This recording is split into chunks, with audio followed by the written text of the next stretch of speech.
Welcome to the Whitetail Legacy Podcast. And we get the back view of him. And I mean, it's just a mega.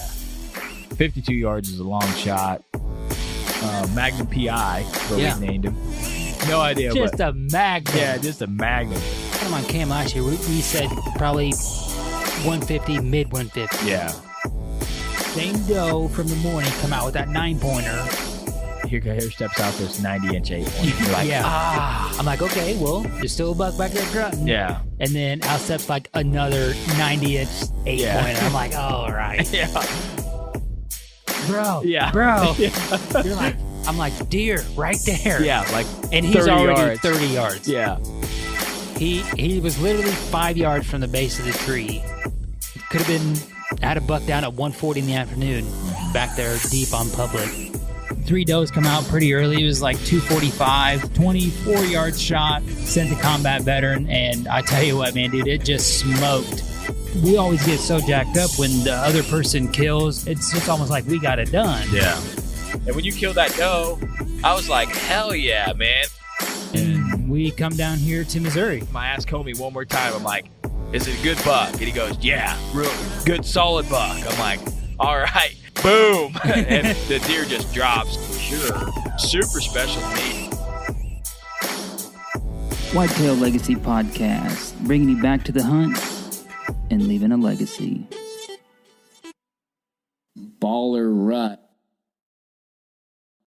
This is the Whitetail Legacy Podcast coming in your ear holes on this beautiful Wednesday day. We're glad you pushed play on this podcast. This is a whitetail-based podcast because we know nothing about hunting out west. We want to learn one day, but... And we can't kill turkeys. Yeah, and we can't kill turkeys. All right, so this podcast is going to be another me and Homie. We have, like I said, we had listeners come in and say they wanted more episodes from just us, so we're going to send another one out, and we're going to bring some solid content before this episode, though. Give you guys a break of just hearing us. So let's get into the people that make this possible. We'll get into the show. Start off with the VIP veteran broadhead. We're shooting the combat veteran a couple days ago. Thing was flying real nice, man. I love the two-blade veteran, but I don't know if I'll ever go back. The combat's so smooth, slick. And those field points, man, hella penetration on my bag target. Yeah. Like out the back. I'm like, man, these things are ripping through there. So it'd be fun to swing one at a coon or something. It would. Yeah. You got the VIP shout-out. Yeah, this week's VIP shout-out is Levi Strauss. Levi was in the Army for 12 years and says that he served his country proudly. He thinks about his service every day, and he wouldn't change a thing. And he said he couldn't think of anything he would rather have done in his young adulthood. So that seems to be kind of the common theme with these veterans that we shout out every week. It's just like in their blood, you know. And Levi, we appreciate your service for those 12 years. And everybody here at Whitetail Legacy and the VIP family, thank you. All right, let's get into ECW calls, all your custom call needs, embrywoodworking.com. If you're over there or in the local area around Roseville, he has begun his shooting range, outdoor shooting range there in Roseville. So that is super cool. Gives some guys, you know, in a town like that can only shoot 25 yards in their backyard, you know, or they're shooting at a piece of plywood, you know, to not shoot into their neighbor's yard or whatever. And this will give you some long distance range right there in Roseville. That's pretty cool. You guys check that out. It should be done here soon. Exodus Trail Cam. Did you have the Exodus Trail Cam tip of the week? Yeah, the tip of the week is on these Exodus Trail Cam models, they have an additional lock that you can padlock the door, something that we overlooked last year and kind of burned us. So even though that these cams are password protected, they still can get in there and take your memory card out if you don't have that door locked. So when they stick that memory card back in, you have to re-enter your passcode, and if they don't know the passcode, then your camera's not going to be taking pics, which is what happened to us. They took the card out, reinserted it, and then burned us because we left it set for 5 weeks. Yeah, so took the card out. We got pictures for like a week and a half. They seen what deer we had on there, you know what I mean, and what we had in that area, so they got free intel. And then at least they were nice enough to put the card back, but when they put the card back, because they're planning probably to come check it again, you know what I mean? Right. And they're pretty slick. Shut the camera off, pull the card, no pictures of them. But, yeah, so That little padlock is something we need to invest in. Hopefully we can find some. I've got some. Do you? Yep. Hopefully we can find some for pretty cheap. And it'd be nice if we had one that was just like an Allen key or something. Real cheap. Yeah. I got real cheap. Do you? Nice. Yeah. It'd be nice if we had one that was like an Allen key so you didn't have to carry 18 different keys with you. Oh, it's all universal key, bro. Oh, that's sick. Yeah. Homie's got the stats. I got it. All right. Not Exodus. Next level deer supplements. What do you got, bro? They got their first shipment going across the border. Oh, yes. Yeah. Pretty epic. That is very substantial for them, and just a big congratulations. Shipping a ton of anything, or even 20 pounds of something, is going to cost everybody, and they're doing a great job at getting mineral and feed and blocks and everything shipped all around the country and now out of the country. So big props to them guys. We need to probably get a list of all their realtors that they're selling it from. Their dealers. The dealers, and shout out a couple dealers per state per episode. So if people are listening, they can it's a good maybe idea. not have to pay the shipping. But all right, Ingram's Outdoor Obsession. Big shout out to Ingram again. All your taxidermy needs. Dude's let me borrow a generator to rebuild the wagon blind. So dude's always helping us out. The only thing I let him borrow is a camera lens for turkey season. You know what I mean? So he's coming in really stat. Just a solid dude. Really supports the podcast and does great taxidermy work. So if any of you guys, local guys, are looking to get something done, even if you have a Euro that you want to mount now, he does have some capes up there. So check him out. All right, well, that's it.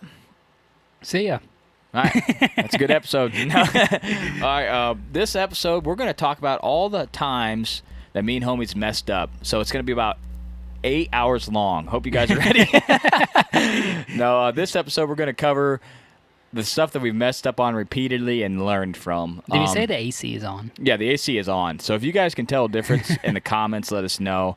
It is 90 out, and we're in my garage, which is like add 10 degrees. Right. No air circulation. I got all the windows boarded up in here. We like to keep it dark in the studio. The garage is either 100 or 0. Yeah, there's no in between. So, but yeah, we're going to talk about kind of things that we've learned over time, and stuff that we are going to try to get better on this year, and some stuff that we've already improved on. I think if you're been archery hunting a long time or just beginning, this is something that you really enjoy. So let's get into the show. What do you want to start off with, man? I like the first one on the list there about taking days off. And that's something that I've struggled with in the past, would I say 10 years, but the last 3-4 years, I don't think I've missed a day that I decided I was going to go hunting or, didn't have something going on. And I've seen improvements in my success rate or my opportunity, at least, to, shoot a deer. Like everybody says, you can't kill them on the couch. So, I would hardly hunt very many Sunday afternoons because I'd be watching football. Don't watch football anymore. And then, now we have kids. So you're going to be up at probably 5:45, 6:15, 6:30. So why not just get up at 4:45 like you were going to anyway and go hunting? Because you're not going to get to sleep in, Mm-hmm. So that also helps me go because I'm like, well, I'm just going to be up here in no time anyway. So what do you got? I got a lot on this, actually. When you want to be successful year after year, and we've had a pretty good run of being successful year after year after year, you know what I mean, back to back. And how many years are you at? 4? 3. 3? Now I'm at 6, right? Yeah.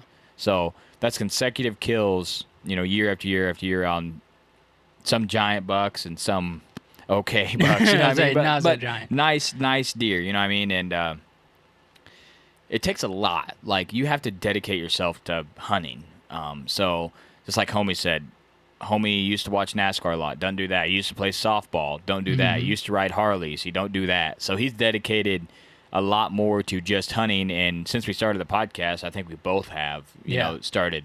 When you talk about whitetail every week, it kind of gets you in the groove all year round to really focus on whitetail. And right now, it's months before season, and we're like, all right, we got to buy this. We got to get this. We're going to do this. The game plan for here. There's a lot of stuff. There's a lot of ifs, too. If we get this, then we'll do this. But taking days off is something that I try to absolutely not do. If my wife gives me the okay and I'm off work, I'm hunting somewhere. There was days in the past when I'm like, it's 90. I'm not going hunting. I still go, man. I still go. I don't go to my best spots, but I'll go to like some random place that I've never been a lot of times, you know what I mean? And on those days where you have a wrong wind or it's 90 degrees or something, you might not kill a buck that day, but you might find an area with a bunch of does in it. And you're like, man, I'm going to come back here in the rut. Or you don't always have to go hunting. Like if you have time, utilize that time to go pull cameras or go scout a new area or drive around and check a field, maybe look at maps and try to figure out some place you might be able to lease. Or, there's a lot of stuff that you can do, even if it is 90 or it is, negative 10. I mean, there's some days, and that's why we built the wagon blind, so we didn't miss days that way, because late season, if you guys hunt out of a tree stand, which I'm thinking probably 90% of you guys do that are listening to this, it's brutal cold in the winter. Like, it is unbearably cold. And we did a lot of times we would go out later in the evening, we would go out later so we knew we could make it, or we wouldn't push ourselves to complete, to the end, because we've learned from last year, if you push yourself to the end, the next morning you ain't going hunting. And you get burned. You get burned, man. If you're so cold that you can't handle it and you're not seeing much deer action, I would get out of that tree a little early, go home. And if I had the next couple days to hunt, I would get home and get out there the next couple days. You know what I mean? Because we've learned day to day, the action can go from 0 to 100 in a spot, going from 1 buck to 7 bucks, you know what I mean, in 2 different days. So, just spinning off what you're saying there, is like if you do go out, you're just like, trying to get out. The wind's wrong, or, you just got a last minute go ahead from the old lady. Don't let that hunt like dictate if you come back to that spot or not, because like obviously you didn't go to a better stand because the wind's wrong or something. So just don't let that bullshit hunt like mess with your head about if that spot's actually good or not, because you were just trying to get in there, be somewhere, and at least you got out and got hunting. It's like that time that I was like, I got stuff going on. We're going to be late, homie. You go out and hang, and then I'll be out later. Yeah. And, we made it work. It was end up being a shit spot. We know it's a shit spot. There's buck sign right over the hill, ran no trail cameras there. We're 200 yards from giant buck bedding. Yeah. 150 yards from Magnum on camera. You know what I mean? So there's bucks using that area. Was it a bad day? Probably. You know what I mean? Did we make noise getting in there? Yeah, probably. So there's a lot of stuff that piles up but you're still out there, right? And I'm not saying go every day on your private ground or wherever you hunt if you don't have a piece of public, but try to find somewhere else you can go to not ruin those good days. Because don't take this as I'm going to hunt my best stands all year, every day, no matter if it's 90 degrees or not. I'm not saying that. Save those, but just be in the woods, because that's when you're going to be able to kill. You're going to be able to kill when you're in the woods hunting. Or one small thing, you see a ground scrape and you're like, hey, I want to run a cam here.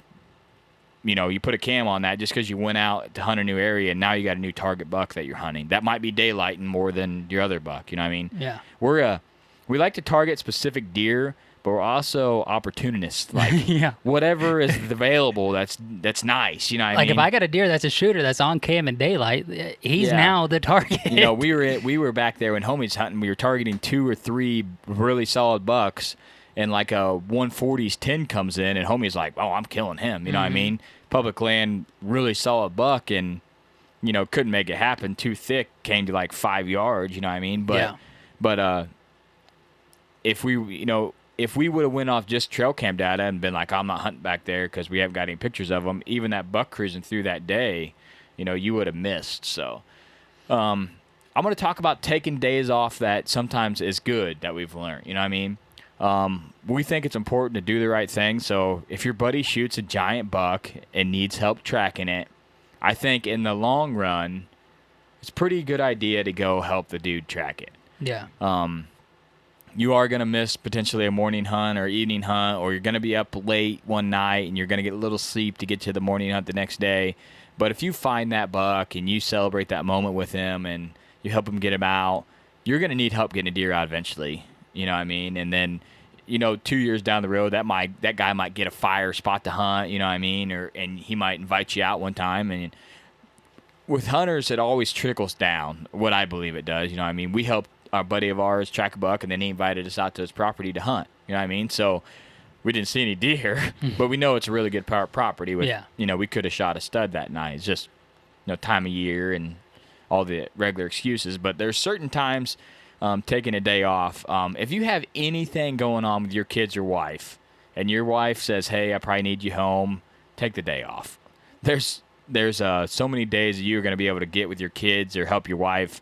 One day is nothing compared to a whole season of a pissed off wife. When you're like, hey, I'm going to be 3 hours late because I'm helping this dude drag his buck out. You know what I mean? She's going to be like, no, get your ass home. Or she's going to be like, okay. And then you can always use it against them a little bit. Be like, well, last weekend I went and did this thing. You know what I mean? And they're going to, if they're like my wife, they're going to be like, yeah, let him go. But what I always tell people are like, well, how's your wife let you hunt so much? I don't do anything else besides that. So right. I don't go to the bar. I don't ride Harleys. I hunt, so I get to hunt a lot. You know what I mean? So that's a couple times when taking the day off is the right time. We got a special guest, Nick Brown. He might have some more info on this. All right, we're going to get into the second topic here, not being aggressive enough. This is something I'm famous for. Homie, why don't you tell the listeners how many times I probably screwed myself for not being aggressive enough? I mean, it's quite the conversation up in the stand a lot of the times that we hunt, and it's either like, what am I doing wrong, or I'm just not being aggressive enough. Because, we talk about, well, what am I doing wrong? And then we talk about 4 or 5 things just off the top of our head that we were talking about probably all week. And then you're like, well, I'm just out here pussyfooting around, you're scared to bump your target buck, Just out here pussyfooting. I ain't in here trying to kill. I'm just playing the edge. You know what I mean? I'm famous for that. I think it's because I was hunting such a small parcel for so long. There's giant bucks there. I just don't want to scare anything because I know that there's hunters like every corner, ready to bump them off. You know what I mean? I would say you think it's all kosher, and then shotgun season comes around the first time you're there. Shit, the lid blows off, you know? There's like 37 shots opening morning. You're like, well, every target buck is dead now. But that wasn't the case somehow. People must miss a lot, or they were just eliminating does like a mug. They're like me. They just like shooting. They're just like shooting a lot. But yeah, this is one thing I'm super famous for, and one thing that every year I'm like, I'm going to get better. This is the year. Yeah. This is my year, damn it. I'm going to go balls deep, as I like to say. I'm going to go in, and we've been talking about hunting the west side of this public for 2 years. I'm going for it. Whether I got to go off the ground in a ghillie suit, off the bike, I don't know. I don't care. I'm going in. Can you shoot a deer off a bike? I don't know. Can you take a horse in there, Nick? Remember that one guy that was shooting horse? That video? Yeah, that was pretty stat.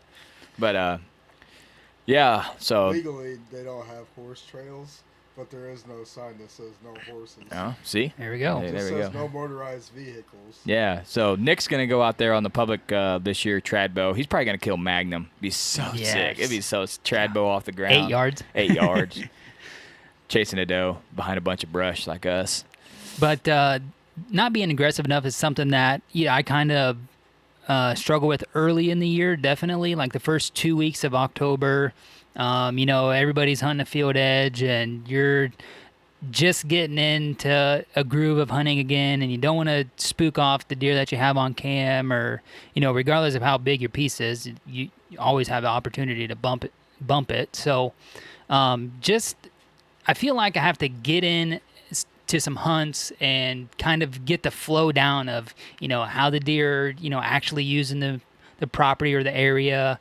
I usually got a pretty good idea, but they always change. Year to years it can change. So I just feel like I got to get in there a little bit and kind of ease my way in there and kind of get the flow going again for the year. So definitely in the first 2 weeks of the year, man, I'm right there with you. But with the limited time that we have on public, I mean, we got to be. I've been thinking about this the last 2 weeks. Like, we got to be balls to the wall off the get go. You know, I've been game playing with Nick and you. I'm like, this is what I'm gonna do. First 8-degree temperature drop, 6-degree temperature drop. Like when I wouldn't be like, it's not good enough. I'm going in, and I got to thinking back, like, so the 10-pointer kill, I killed that on being aggressive. The 9-pointer kill off private, I killed that by being super aggressive. I went 100 yards from the dude's bed. Right. Freeze, I killed by being aggressive. Went on not the best wind. Yeah. You know what I mean? If you look out of the buck, the actual last 6 kill years, hunts. actual kill hunts, 50% have been when I was like pretty aggressive. You know what I mean? The other was 2 gun kills. Missouri, we were kind of aggressive, but not really. And the wagon blind, I mean, that's not aggressive at all. Yeah. And then Homeboy was in the rut, so that's you can't really. Yeah. You can get aggressive as you want in the rut, but I'm Right. talking early season kills or an off wind kill. You know what I mean? So I was like, I need to stop playing around. There's a bunch of other people that know this buck's alive, and if one of us are going to kill it, we got to go hard, either to that acorn flat or to those hay fields. Keep crushing in there. If we're not getting them on cams, instead of leaving them there, we need to move the cam. So last year, we left a lot of cams. You know what I mean? We're like, maybe to get better, maybe. But we were just trying to get intel of the area. And this year, I feel like I ran it 2 weeks. He's not here. I need to move it 100 yards and see. You know what I mean? I feel like we need to be more fluid in that because, like you said, we're limited on time there. Mm-hmm. And I feel like I don't want to be like too gung-ho, but I feel like if we had all year there, it would be easier. Yeah. It'd be way easier to kill. You're Yeah. just so limited because of goose season. Right. The damn goose hunters, man. They're out there just destroying our faces. One thing that I'm gonna do better at this year is I think I'm gonna get out more during the week to hunt. Work's slowing down right now. If they don't do the daylight savings time, that will be epic. Yeah, that would be Yeah. huge. Get out, especially with October. Like you just got to be out there, and that's something that I'm going to try to do better at. If work stays the way that it is, I'm going to try to go to like 410s. Oh God, that's sweet. I think that is going to be a lot better. Have Friday, Saturday, Sunday. Yeah. Still be able to get some shit done during the day in between, especially in October. So gonna try that, and hopefully that'll Amp it up a little yeah, bit. because I mean, how many times you check a card and be like, Wednesday night, should have been here Wednesday night. Like, Yeah. what the hell? Like, it's never, I should have It's been here never Saturday night. Saturday night or Sunday morning or what, it's Right. always like Tuesday at 3. You're like, what in the, why is Yeah. this deer here? You know what I mean? Probably got bumped by some other dude coming in, only there, some random as hell. But, just, if you got the option to be more aggressive, you probably should take it. And with the whole COVID situation and everything, like, we didn't get back to get that southwest side like we wanted to.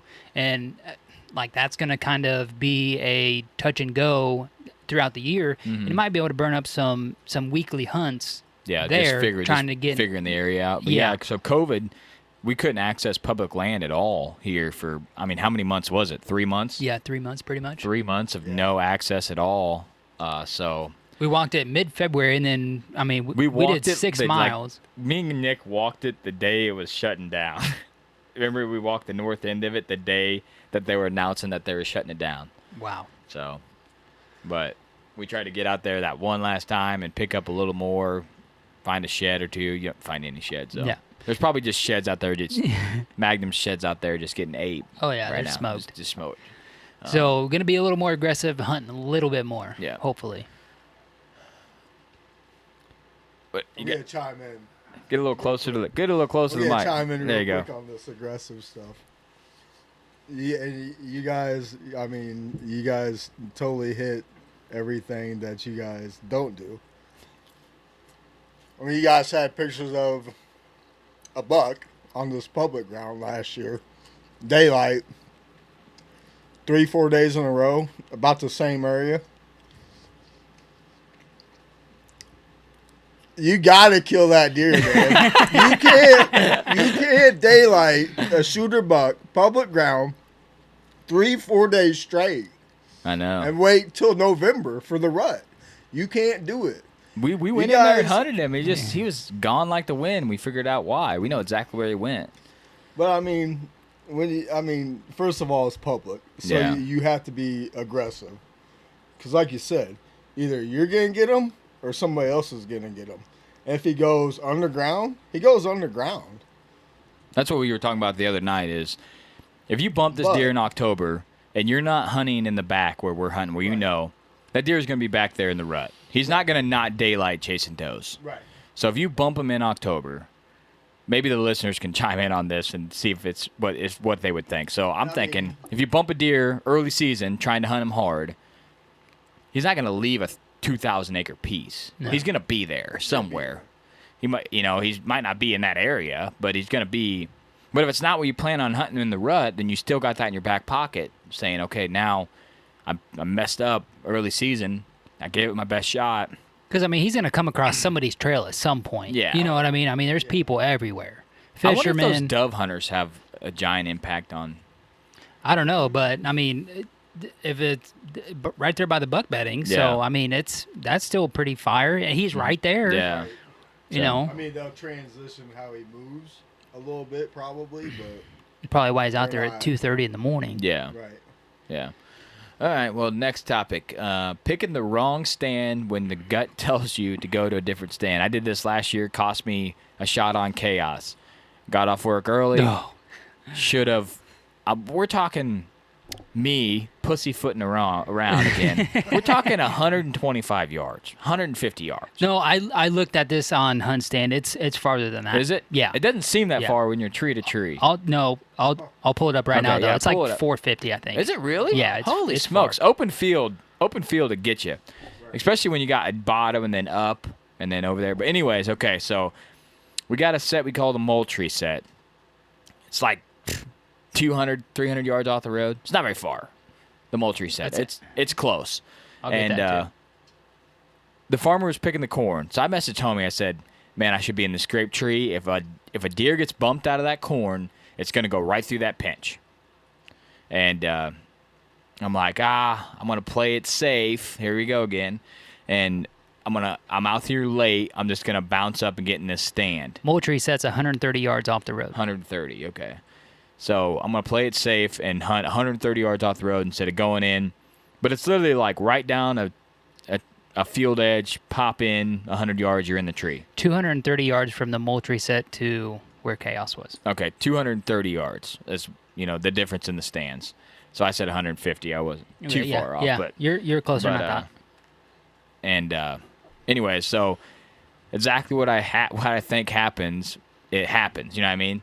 I get a picture on the mobile cam of Chaos 10 yards in front of the stand, broadside, coming from the combine cornfield. Right. It's like a 3 or 4 acre field, and we thought from the trail cam pics that he was go up north, and that's why we kept getting the picture. Every picture we get, he's always coming from the north. In my mind, I knew that deer was going to get bumped. My gut told me, go to the Moultrie set, you kill a 5.5-year-old 8-pointer. You know what I mean? Yeah. Like a really solid 8-pointer, you know what I mean? One that we've been hunting for, this will be the 3rd year this year, you know what I mean? Yep. And what I do, I play the edge, and he's 15 yards from the stand. The wind would have been perfect. He wouldn't have known I was there. He was probably running because he's going across open field. I bet he was running through that CRP. He kind of had his neck out, like trotting. And that's the only deer that went through there that whole day. You know what I mean? So he guaranteed got bumped by that combine because there's no reason for him to go through there in daylight like October 20. And that was the first time he daylighted all year. Yeah, that was the first time and only time we got him on cam daylighting besides in Velvet. Okay, yeah. Yeah, we never got him daylighting besides that time. And my gut told me I need to be in that stand, and I didn't go, and that cost me. So it kind of goes back to not being aggressive enough, but it's just going with your gut. If you feel like you need to be somewhere, there's probably a reason you need to be there. Is it going to work 100% of the time? No, but a lot of times it probably is, you know what I mean? Because there's a reason in your mind you're thinking, man, I should probably be here. And even set up in that tree, I'm like, man, I should pack up, get down and go over there. I would say that's just what I was going to say is like you're not even going to probably be able to enjoy that hunt because you're not going to see shit at the stand that you went to, and you're just going to be constantly thinking about that other spot. It's probably fire, giants running everywhere, you know, and you only got one giant on the piece, but I mean there's giants everywhere over there because you're not there. And then now you just have a bad attitude about the hunt tonight, and then you know, it can snowball. You know, we always are kind of big on having like a positive mindset. You have to go into every hunt thing that you're going to get it done tonight, and you know that's how you have to attack it. Yep, that's for sure. And that it did kind of demoralize me, man. I was like, I knew I should have been there. I messed up. This was my one shot in October to get it done. So me and homie are hunting together. So if one of us kills in October, the stress is just way less. You know what I mean? Because then you're like, okay, you know, we got a buck down. And like we say on here, my season isn't a success unless I kill deer. I like honestly say that. People say, well, it is a success because you learn stuff, and it is. But I want to kill a deer, and I want to kill deer that I've been targeting, and I want to have that same feeling that I had with Freeze, where like, all right, I beat you.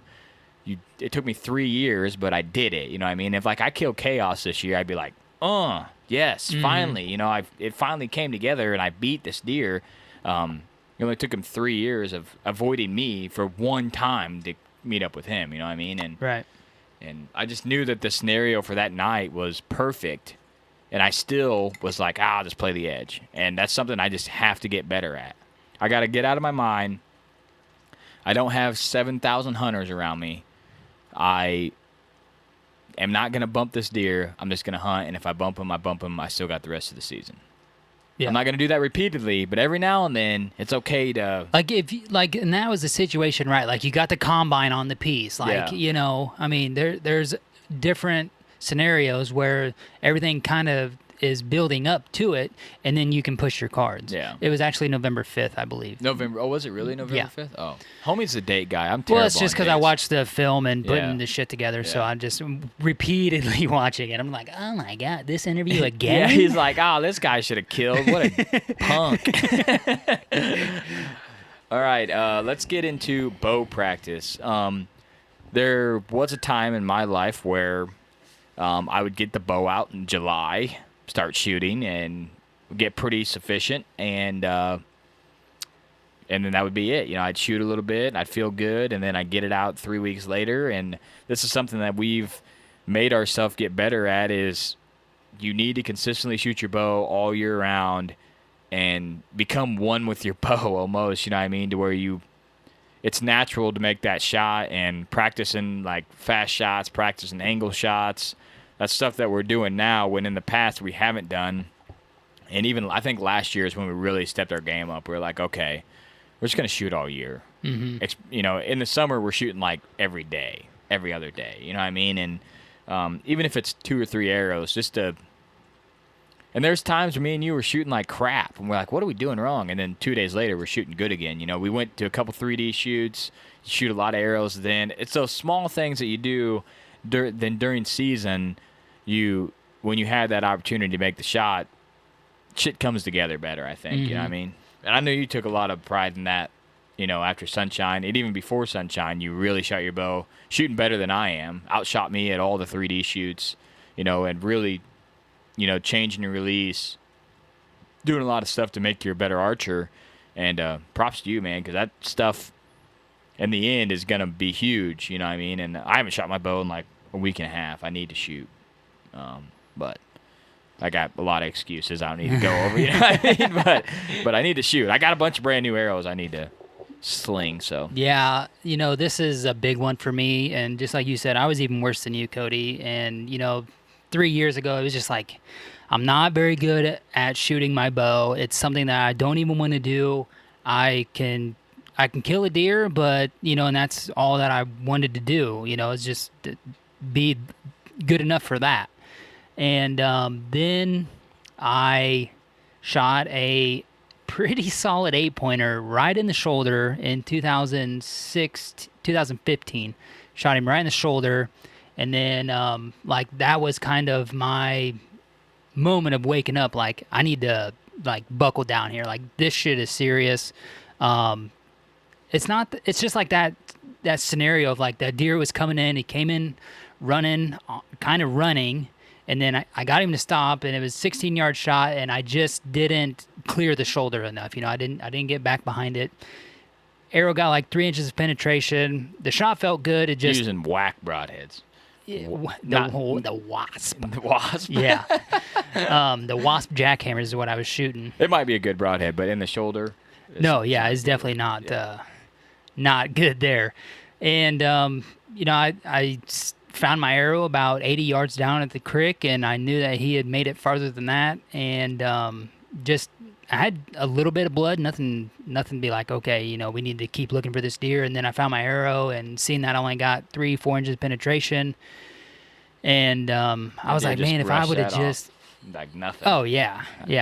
And that's when it hit me, like, I should have just dialed in a little bit better and been able to get not to be on his shoulder, or been able to recognize that his arm might have been back and it was protecting his vitals a little bit more than what I thought.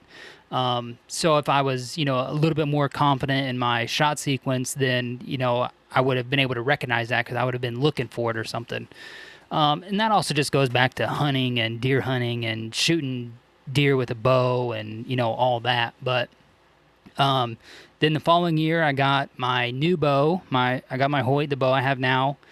And I practiced with it. I kind of went off the same setup that guy had. We were pretty similar in body-wise, draw length. Weight was a little bit more than my PSC that I had. And so I got used to that. And it was the bow that it was like my dream bow. So, of course, I wanted to be more proficient with it. I wanted to be better with it. And then I shot Ghost that year. Felt that was like the best shot I ever felt like I put on a deer.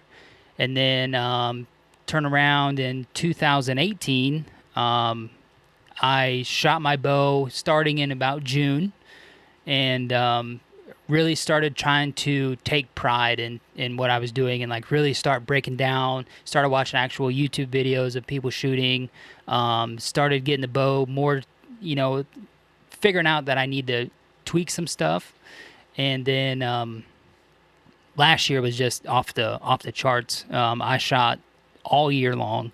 I changed my release to a thumb, and that was one thing that I had to really practice on. And I was really impressed at how well that made my groups and my consistency. I'd never been able to shoot that consistent or that far and that consistent at the distance. So then, it just, like you had said, you're shooting all summer and you're shooting great. At the end of August, I was shooting, I was lights out. And then the second week of September, for about 2 weeks, I just was terrible. And I had changed up a couple of my workouts and was doing a couple things different during the day. And You're cutting weight, work was up. And yeah. A lot of stuff going on, you know what I mean? So a lot of stuff going on there. And it kind of threw me off. And then it becomes a mental game. And I pride myself on being mentally tough. And I'm really working through it and every day, and then I was shooting every day, and then you're almost focusing too much, and then, now you just need to back off and take a day off and just get back to having fun, and you're just in the backyard shooting. And then, like the week before season, I finally got broke out of it and back in the groove, and I shot probably 2 to 3 days a week while season was in. The day before I shot Sunshine, I had my first ever Robin Hood at 40 yards. I was just getting ready to take a picture of my group at 40 and then take a picture of my group at 50, because the difference in that is mind-boggling. How good I can shoot a 3-inch group at 40, and I can shoot like an 8-inch group at 50. And like the difference was just mind-boggling. I was going to show the snap group, and then boom, next thing you know, I got a Robin Hood at 40. Just probably by fluke, obviously, but because I don't like to shoot. You like to shoot groups. Yeah. Just see how, consistent you could be. Yeah, just when I get out farther. So the shooting my bow is something I love to do now, and here I haven't shot in like a month. Been doing a lot of house projects, getting everything knocked out before crunch time comes. So trying to get everything knocked out. And then Ben started back up on the one-shot yard league for the bow hunting league, and they're in round 2 of that now. So hopefully I can get in here and at least get some rounds in and get some shots downrange. Nice. Yeah. One thing I want to add on this is one thing I want to add extra is try to get all the stuff your wife wants done right now. Yeah. That's what we've been doing for like the last 2 months. Just knock it all out early, and then when season comes, you can be like, well, I did this. I fixed the roof. I fixed the garage. I did all this stuff. We're good. We're set for the year right now. I would say I'm pretty solid for a while. Yeah, so now. I'm pretty solid. I got the honeydew list up high, so it's been good. But anything else you want to add to this? There's so many stuff, so much tactics and stuff we could talk about. How many times we messed up on, and yeah, I would say just going back to kind of Sunshine's encounter, like being able to, we were trying to age him off his body. We had him on cam. We didn't know that it was Sunshine like when he was out there in the plot, and because I didn't have the binoculars up because he was literally 12 yards and he should have been 12 yards when we shot him. But just because he bumped out there, as you see in the video, he bumps out there, so you kind of think he's on edge, but then he checks that doe, kind of bumps her around a couple times, and then he just starts walking like he's all cool again. Like he's totally forgot that we're even there. Mm-hmm. So I was just watching this a week ago, and I was like, that deer is totally calm now. Like he stood there for 5-6 minutes checking everything out, but it's cool. Like he's cool now. Yeah. So I don't know. Like just you got to have them encounters, I guess, to know that, and you got to be able mentally to process in your differentiate. head and slow it down. Be like, okay, he's cool. I'm cool. We're all good. I don't need to rush. You can stop him, and he's You not can just going stop to him bolt. and he's not going to bolt. You know what I mean? No, that was like my big thing is like, well, if I feel like if I stop him, then he's going to bolt. What is going to happen is he's definitely going to be looking back up here because one, he's going to hear it, and two, he just was looking at us at 12 yards. Yeah. Well, see, but it's people watch the video, they don't know the whole story. We're in a tree that's like 4 inches around. We're shoulder to shoulder.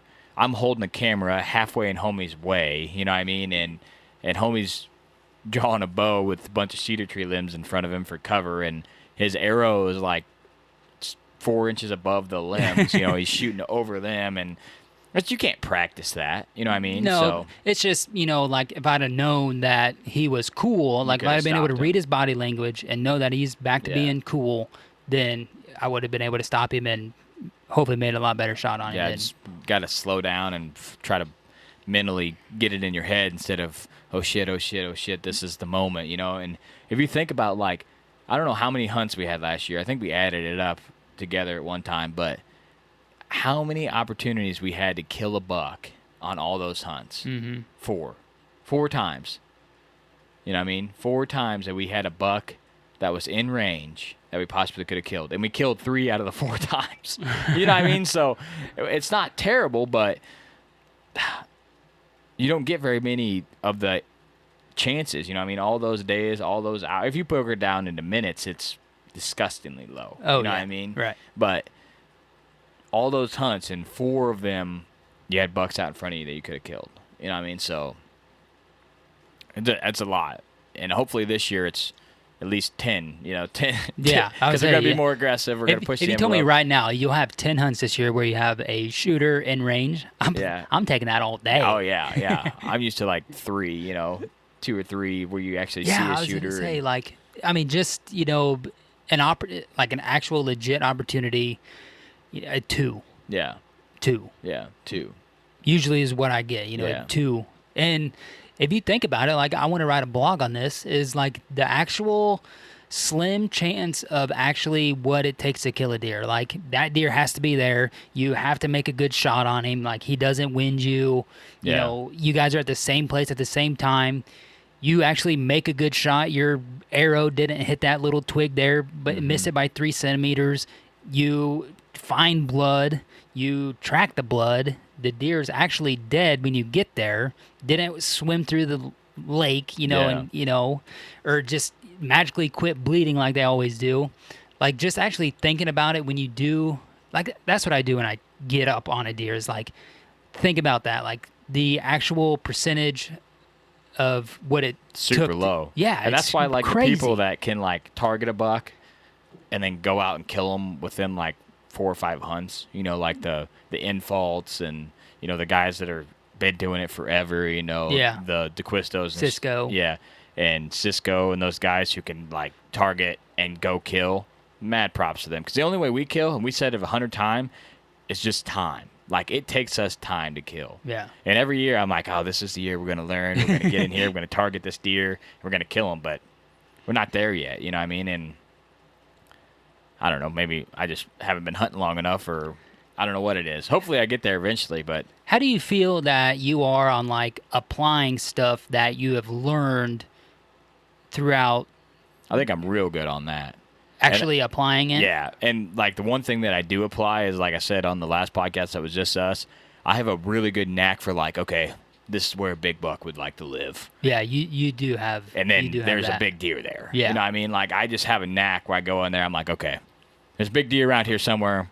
I like this. This is a good area. Right. And that's from the past. Like, you go in those areas and you hunt on a fluke and you see a giant deer, and then you're like, why is this deer here? And then you take all the pieces of why he possibly is there, and then you're like, okay, this piece has 3 of the 8. You know, there's a potential to be here, but this piece has 6 of the 8. He's more than likely to be here. You know what I mean? Mm-hmm. And This is something that me and you do pretty good at, I guess. And usually it's you calling me because you get to hunt a little bit more than me just because you're close to, you know, where we hunt. And you're always calling me and, like, trying to bounce ideas off of me. And I feel like when I'm outside the box and, like, the person being asked questions and I'm not, like, actually trying to make the decision and decide where to go and, you know, what stand to be in, like, I feel like I do a really good job about giving that advice. yeah. And Nick, I do the same thing to Nick. I call him. I'm like, hey, man, this is what I'm thinking. What you thinking? And he's got all his years of hunting, seeing deer, shooting deer. He knows where big bucks live, too, you know. And I call him. I'm like, hey, man, what do you think? A lot of times he's like, yeah, sounds pretty good. And then sometimes he's like, man, I don't know. I'm like, when he says I don't know, I'm like, well, this is trash. But sometimes, like, I like to call people and talk about it a lot. yeah, I feel like everybody's looking for that. Oh yeah, you're right, dude. Go for Yeah, it. You know what I mean? yeah, right. Everybody's looking for like, oh yeah, you're attaboy. Like, okay, that's Yeah. that's good. That's a good move. I'm always like, is this a smart thing? Should I be doing this? You know what I mean? And I'm gonna be more aggressive this year. I'm just gonna shoot for the hip. Yeah, I'm gonna say where, like, kind of where I'm at with it. Like, I know what to do. If somebody asks me, you know, whatever, like, I know what to do. But I'm just like that college kid right out of school. Like, you just went to 4 years of school. You got all this knowledge If from you the need a textbook. heart surgery done on paper, you can do it. Exactly. But when you're actually in there and it's like your first day on the job, You're in and there they and just the show artery you starts this, bleeding. You're screwed, man. They just show You're you this screwed. most basic shit, and like you're just standing there dumbfounded. Yeah. So I need to get better at like actually being able to apply stuff in the field in the moment when I'm in the box and it's my hunt or something, you know. I think that's just time. There's no way to create them scenarios where this might happen to you, so prep for this. You never know what's going to happen to you Yeah. out there, so it's hard to prep for. And like I don't know, that's why I liked hunting public so much last year or 2 years ago when we got on Boonertown, like really trying to attack it and learn it, and then just because it was new, you know, like I get to be able to apply all these Yeah, you've things been and I don't hunting have the to go same off the place. same piece You've been for the hunting last the same place forever. where you know what I Dad's mean? been hunting for 22 years, you know Yeah. what I mean? Like it's something new, and I think that's kind of why I You pretty much left that because you're like, man, I want to learn. Yeah. And it's hard to become a better hunter on the same piece of ground when you just consistently kill deer the same way. right when they worked the pinch for the last 6 Yeah. years on the tent. Yeah, you you know? know what I mean? But that's what most guys are used to. Yeah, You know there. what I mean, a lot of guys that kill big deer, that's what they're used to. They got that piece of property. They're like, bam. I mean, Yeah. The last few years, by suggestion, you picked up a couple of little shit pieces of property. Yeah. Everybody and their sisters like, trash. And then they're like, man, Oh, you killed that buck that out guy there. killed that deer back there. Man, what the? But some good intel, and Yeah. I mean, you gotta. If you see big deer there, there's big deer there. You know what I mean? Yeah. Yeah. Even if you think it's a reason. shit spot, if you see a buck there, you're like, man, that buck. That's weird that he was there. Even on You know what I public mean? ground. Yeah. I mean, they're there. There shouldn't be as many big deer on that piece of public as many people's out there. Like, Nick's seen cars all the way back there. There's students out there doing like dialogists of plants and stuff. I'm like, why are these deer out here, man? There's people all over this place. The parking lots, there's like 9 cars in every parking lot. People out there fishing now because it's open. Yeah. It's just swamped. You know what I mean? I'm like, Yeah, but You ain't gonna be on the private doing any of that bullshit. No. Those deer on the private ain't seen us Deer but are one day gone, since dude. January. You know what I mean? They still ain't on that property, probably. But, all right. Well, we hope you enjoyed this episode of me and homie telling you how much of a dumbass we are and why we can't kill deer. But hopefully you guys learned something from this and our mistakes that will make you not do them. Or if this is something that you related to that you do, maybe try to change it up like we are. You don't know if something else is going to work until you try it. Yeah. And I've been trying to play it safe, and it was working. In the last 2 years, it ain't been working as good, so I'm going in. I'm going to kill a deer in October again. That's my goal. I just want to kill a buck in October. First week of October. Boom. Done. Well, October 15th. Done. I would say October 1st, I think, is on a Thursday. Wow. Yeah. All right, the third. Yeah. October 15th. Done. Buck on the ground is what I want. You know what I mean? And I've done it. Done it a couple times. It's not rocket science. It's just I got to be aggressive. Deer's just gotta be there. Deer got to be there. I got to be aggressive. We haven't been where the deer have been on October 15th. Yes, we're pussy farting on the edge. All right, guys, we're going to wrap this up here. Remember, always try to do the right thing and leave a legacy. And Whitetail Legacy is out.